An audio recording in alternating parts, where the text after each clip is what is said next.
बिस्मिल्लाहिर्रहमानिर्रहीम अस्सलाम वालेकुम everyone, welcome to my YouTube channel. आज की वीडियो का टॉपिक है symbolism in things fall apart. Things fall apart novel के अंदर कौन कौन सी सिंबल्स यूज़ की गई हैं, आज की वीडियो में हम इस टॉपिक को डिस्कस करेंगे। इस टॉपिक के नोट्स आपको वीडियो का डिस्क्रिप्शन बॉक्स में एक पीडीएफ लिंक की सूरत में मिल जाएंगे। शुरू करते हैं आज की हमारी वीडियो। सबसे पहले इंट्रोडक्शन देख लेते हैं। सिंबल्स क्या होते हैं? सिंबल्स प्रेजेंट करती हैं आइडियाज़ या कॉन्सेप्शंस। सिंबल्स जो हैं वो किसी ऑब्जेक्ट के थ्रू भी प्रेजेंट की जा सकती हैं, किसी कैरेक्टर के थ्रू भी और किसी इवेंट के थ्रू भी प्रेजेंट की जा सकती हैं, जिनके लिटरल मीनिंग के अलावा हिडन मीनिंग भी होते हैं जो कि किसी आइडिया या कॉन्सेप्ट को रिप्रेजेंट करते हैं। ये एक फिगर ऑफ स्पीच है, लिटरेरी डिवाइस है। सिंबलिज्म जो है इसके अंदर ऑब्जेक्ट्स, कलर्स, कैरेक्टर्स या दूसरे एलिमेंट्स जो कि एब्स्ट्रैक्ट आइडियाज़ को रिप्रेजेंट करते हैं, कॉन्सेप्ट्स या मीनिंग को रिप्रेजेंट करते हैं, जो कि उनकी लिटरल इंटरप्रिटेशंस के अलावा जो उनकी हिडन मीनिंग्स होते हैं उनको रिप्रेजेंट करते हैं। थिंग्स फॉल अपार्ट जो चिनुआ अचेबी ने लिखा है, 1958 में पब्लिश हुआ था। वो एक नॉवल है जो कि उन कॉन्सेप्शंस को, मिसकॉन्सेप्शंस को हाईलाइट करता है, रिप्रेजेंट करता है, जो कि अफ्रीकन कल्चर से रिलेटेड है। एचबी जो है उसने ये बुक लिखी है और इसके अंदर बहुत ही इंपॉर्टेंट और बहुत ज़्यादा इंटरेस्टिंग सिंबल्स को यूज़ किया है डिफरेंट आइडियाज़ और कॉन्सेप्ट्स को रिप्रेजेंट करने के लिए, जैसे ड्रम्स हो गए, लोकस्ट्स हो गए, फायर हो गई, उसके अलावा यम्स हो गई और भी बहुत से सिंबल्स यूज़ किए हैं। तो जिनको हम वन बाय वन डिस्कस करेंगे इस वीडियो लेक्चर के अंदर। तो सबसे फर्स्ट जो सिंबल है वो है यम की सिंबल। यम जो है वो मैस्कुलिनिटी, स्ट्रेंथ और फर्टिलिटी को रिप्रेजेंट करते हैं इग्बो कल्चर के अंदर। ओकोंको की जो सक्सेस है एज अ फार्मर और उसकी जो स्ट्रेंथ है वो जो येम्स हैं वो सिंबलाइज़ करती हैं, क्योंकि जो उसकी मैस्कुलिनिटी है और उसकी जो आइडेंटिटी है, उसका जो सोसाइटल स्टेटस है वो सिर्फ़ और सिर्फ़ येम्स की वजह से ही है। एचबी जो है वो येम्स को किंग ऑफ क्रॉप्स कहता है, जो कि इसकी इम्पोर्टेंस को शो करती है उमोफिया क्लैन के अंदर, उमोफिया विलेज के अंदर। और इसका जो मैस्कुलिन स्टेटस है उसको रिप्रेजेंट करती है, जो ह्यूमन बीइंग्स का होता है, मर्दों का होता है। और यम को ग्रो करना वो मैन की जॉब समझी जाती थी, यानी कि वो जो स्ट्रेंथ रखता है, जो स्ट्रॉन्ग है, वो ही सिर्फ यम उगा सकता है, यम को ग्रो कर सकता है, क्योंकि एक चैलेंजिंग टास्क है, चैलेंजिंग काम है। और चैप्टर 4 में ये कहा गया, yam the king of crops was a very exacting demanding king, यानी कि यम को ग्रो करने के लिए बहुत ज़्यादा मेहनत करनी पड़ती है। और जो यम को ग्रो कर लेता है वो बहुत ही प्रेस्टिजियस और मैस्कुलिन कैरेक्टर का जो हामिल है वो हो जाता है, यानी कि उसको बहुत स्ट्रांग समझा जाता है। और जो एक कबीले का आदमी जो यम्स को ग्रो करने में सक्सेसफुल हो जाता है, वो फिर प्रेस्टिजियस पोजीशन हासिल कर लेता है सोसाइटी के अंदर। जो यम हो वो कनेक्शन भी रिप्रेजेंट करता है इंडिविजुअल और कम्युनिटी के दरमियान, क्योंकि जो यम को ग्रो करने का या यम फार्मिंग का जो काम है वो कम्युनल एक्टिविटी को शो करता है। नेक्स्ट है फायर। फायर जो है वो रिप्रेजेंट करती है डिस्ट्रक्शन को, ट्रांसफॉर्मेशन को और प्योरिफिकेशन को। फायर जो है वो राइटर की तरफ से यूज़ की गई बहुत सारे सिंबल्स में से एक सिंबल है, और ये ओकोनको की जो गुस्सा है, ओकोनको की जो रैथ है उसको रिप्रेजेंट करती है ये फायर। और ओकोनको का जो निक नेम है वो रोअरिंग फ्लेम है, जो कि उसकी इन ट्रेड्स को शो करता है, जो कि उसके गुस्से को शो करता है।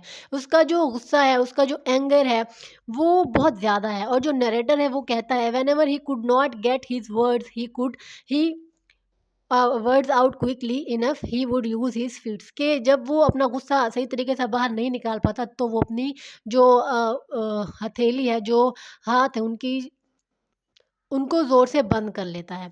तो इस तरह से जो ओकोनको है वो अ, जो फायर है वो ओकोनको के रैथ और गुस्से को रिप्रेजेंट करती है। और ओकोनको जो है वो फिर मायूस हो जाता है नोए के साथ, क्योंकि जिस तरह से ओकोनको एक स्ट्रॉन्ग कैरेक्टर है, नोए उसके बरअक्स है, जो कि उसका बेटा है। तो ओकोनको जो है वो कहता है कि living force begets cold important ash, यानी कि जो फायर है, यानी कि जो ओकोनको है उसने पैदा किया है एक वीक इंसान, जो कि जैसे फायर है, जब आग जलती है तो उसके बाद क्या बच जाती है? राख बच जाती है। तो ओकोन को भी यही कहता है कि जो फायर है वो प्रोड्यूस करती है कोल्ड और वीक ऐश, यानी कि राख को पैदा करती है। तो इस तरह से ओकोनको ने भी नोआए जैसे वीक इंसान को जन्म दिया है, जो कि ऐश को रिप्रेजेंट करता है, राख को रिप्रेजेंट करता है। तो इस स्टेटमेंट में ओकोनको जो है वो अपने आप को फायर कहता है, स्ट्रॉन्ग और फियर्स, और जबकि नोआए को वो ऐश कहता है, जो कि वीक भी है और वल्नरेबल भी और लेज़ी भी। तो at the end of the novel जो उसका गुस्सा है जो ओकोंको का, वो कब निकलता है? जब वो कोर्ट मैसेंजर को मार देता है और उसके बाद वो सुसाइड कर लेता है। तो इस तरह से जो फायर है वो ओकोंको की इनर कॉन्फ्लिक्ट को और उसकी इमोशनल जो स्ट्रगल है उसको भी रिप्रेजेंट करती है। थर्ड सिंबल है लोकस्ट। जो एचबी है उसने जो लोकस्ट की सिंबल है उसको ब्यूटीफुली रिप्रेजेंट किया है। लोकस्ट को as a white man represent किया है कि जो लोकस्ट हैं वो वाइट मैन की तरह हैं। एचबी जो है वो इस सिंबल को कॉमनली यूज़ करता है कि वो वाइट मैन को रिप्रेजेंट कर सके, क्योंकि जैसे ही वाइट मैन आते हैं वो फिर पूरे क्लैन पे छा जाते हैं। जैसे टिड्डी दल आता है वो छा जाता है और हर दरख्त पे बैठ जाता है और जो सब्ज़ा होता है उसको खा जाता है। और जो व्हाइट मैन है वो भी इसी तरह से आए हैं, उन्होंने जो ट्रेडिशन थी, जो कल्चर था इग्बो सोसाइटी का, इग्बो क्लैन का, उसको तबाह कर दिया। हालाँकि जो लोकस्ट होते हैं वो डिलीशियस टू ईट होते हैं, यानी कि ज़ायके में अच्छे होते हैं, लेकिन वो क्रॉप्स के लिए नुकसानदेह होती हैं। तो इसी तरह जो लोकस्ट्स हैं वो उमोफिया क्लैन में आते हैं। अशी भी कहता है कि जो राइटर है इस नॉवल का, वो कहता है the locust did descend, they settle on every tree, every branch of grass, they settled on the roofs and covered the bare ground, mighty trees branches broke away under them.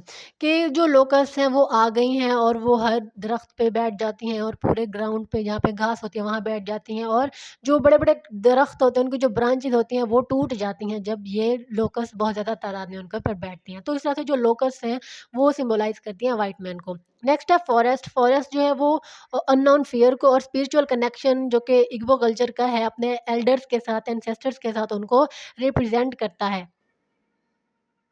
Igbo people के लिए जो forest है वो एक sacred place है, नेक जगह है, जहाँ पे इग्बो पीपल जो है वो कम्युनिकेट करते हैं अपने आबाओ अजदाद के साथ, एंसेस्टर्स के साथ और अपने गॉड्स के साथ। ओकोंको को जो एक्सपीरियंस है फॉरेस्ट में वो तब होता है जब वो ओरेकल के साथ एनकाउंटर, जब वो ओरेकल को मिलता है अगबाला को। तो ये उसकी जो स्पिरिचुअल स्ट्रगल है और जो उसका कनेक्शन है कल्चरल हेरिटेज के साथ, उसको सिम्बोलाइज करता है। नेक्स्ट है स्नेक और पाइथन। जो स्नेक है इस नॉवल के अंदर वो रिप्रेजेंट करता है डेंजर, ट्रांसफॉर्मेशन और चेंज को। जो स्नेक जो कि एक वेफी के बच्चे को काटता है, तो वो सिम्बोलाइज करता है डिस्ट्रक्टिव फोर्स को, जो कॉलोनियलिज्म की डिस्ट्रक्टिव फोर्सेस हैं और जो इग्बो कल्चर की, इग्बो ट्रेडिशन की जो डिसइंटेग्रेशन है उसको रिप्रेजेंट करता है। नेक्स्ट है ड्रम। ड्रम जो है वो कम्युनिटी, कम्युनिकेशन और कल्चरल हेरिटेज को रिप्रेजेंट करते हैं, सिंबलाइज करते हैं और यूनिटी को सिंबलाइज करते हैं। जो ड्रम है वो अफ्रीकन क्लैन के कल्चर को भी रिप्रेजेंट करता है, क्योंकि जब यूरोपियन या वाइट मैन नहीं आए थे तो जो ड्रम्स थे वो बहुत ज़्यादा यूज़ होते थे। मतलब कि खुशी के मौके पर या कोई कल्चरल अगर उनका इवेंट आ जाता था तो उसके ऊपर ड्रम्स जो थे वो फ्रीक्वेंटली यूज़ होते थे। लेकिन जब ओकोंको चला गया और यूरोपियन जो पीपल थे वो अराइव हुए, उनका आना शुरू हुए, जब वो उसमें इग्बो कल्चर में, इग्बो सोसाइटी में, तो जो ड्रम्स थे वो कम यूज़ होना शुरू हो गए थे। लोगों ने ड्रम्स को ज़्यादा यूज़ करना छोड़ दिया था। तो ये चीज़ जो थी ये लॉस ऑफ कल्चर को सिम्बोलाइज़ करती है उमोफिया विलेज के। नेक्स्ट है कोवरीज़। कोवरीज़ जो है वो शेल्स हैं, शेल्स होते हैं जो कि इग्बो यूज़ करते थे यूनिट ऑफ करेंसी के तौर पर, और ये सिंबलाइज़ करते हैं वेल्थ को, और इनोका उनोका के केस में ये डेप्थ को रिप्रेजेंट करते हैं, क्योंकि उनोका के पास इतने कोवरीज़ नहीं थे कि वो अपने कर्ज़े चुका पाता। नेक्स्ट है एकेमेफूना सिम्बोलिज़्म। एकेमेफूना जो है वो यंग बॉय है जो कि उनोका को कंपनसेशन के तौर पर दिया जाता है। ये सिंबलाइज़ करता है इनोसेंस, प्योरिटी और कॉलोनियलिज़्म के इम्पैक्ट्स को। उसकी जो प्रेज़ेंस है वो हाइलाइट करती है ओकोंको की ह्यूमैनिटी, पैटर्नल इंस्टिंक्ट्स और जो कि उसकी रिजिड मैस्कुलिन आइडियल से कॉन्ट्रास्ट करते हैं। यानी कि जब एकेमेफूना ओकोंको के साथ उसके घर पे रहता है तो ओकोंको एकेमेफूना को अपना बेटा समझने लग जाता है। वो बहुत उससे अच्छे तरीके से बात करता है और पैथेटिक वे में, और बहुत ज़्यादा काइंड होता है उसकी तरफ, ह्यूमैनिटी को शो करता है। तो इस तरह से ओकोंको की जो सॉफ्ट साइड है वो हमें यहाँ पर उसके जो रिलेशनशिप है एकेमेफूना के साथ, तो वहाँ पे हमें देखने को मिलती है। तो एकेमेफूना भी सिंबल जो है वो इनोसेंस की सिंबल है और इनोसेंस और प्योरिटी को सिंबलाइज करता है। नेक्स्ट है दी ओरेकल। जो ओरेकल ऑफ अकबाला है वो फेट, डेस्टिनी और कल्चरल ट्रेडिशन को रिप्रेजेंट करता है। ओरेकल की जो प्रोफेसीज जो वो करता है, उसकी जो विजडम है वो इग्बो पीपल को गाइड करती है। उनकी जो इम्पोर्टेंस है कि वो जो एंसेस्ट्रल ट्रेडिशन है, जो उनके एंसेस्टर्स हैं, जो उनके आबा व अजदाद हैं, जो इगवुगवू है, उसको वो किस तरह से रिस्पेक्ट करते हैं। ओरेकल की जो प्रेडिक्शन है ओकोंको के डाउनफॉल से रिलेटेड, वो भी एक वार्निंग है कि किस तरह से जो इग्बो कल्चर के लोग हैं वो कल्चरल नॉर्म्स को अगर इग्नोर कर रहे हैं तो ये उनके डाउनफॉल की वजह बन सकता है।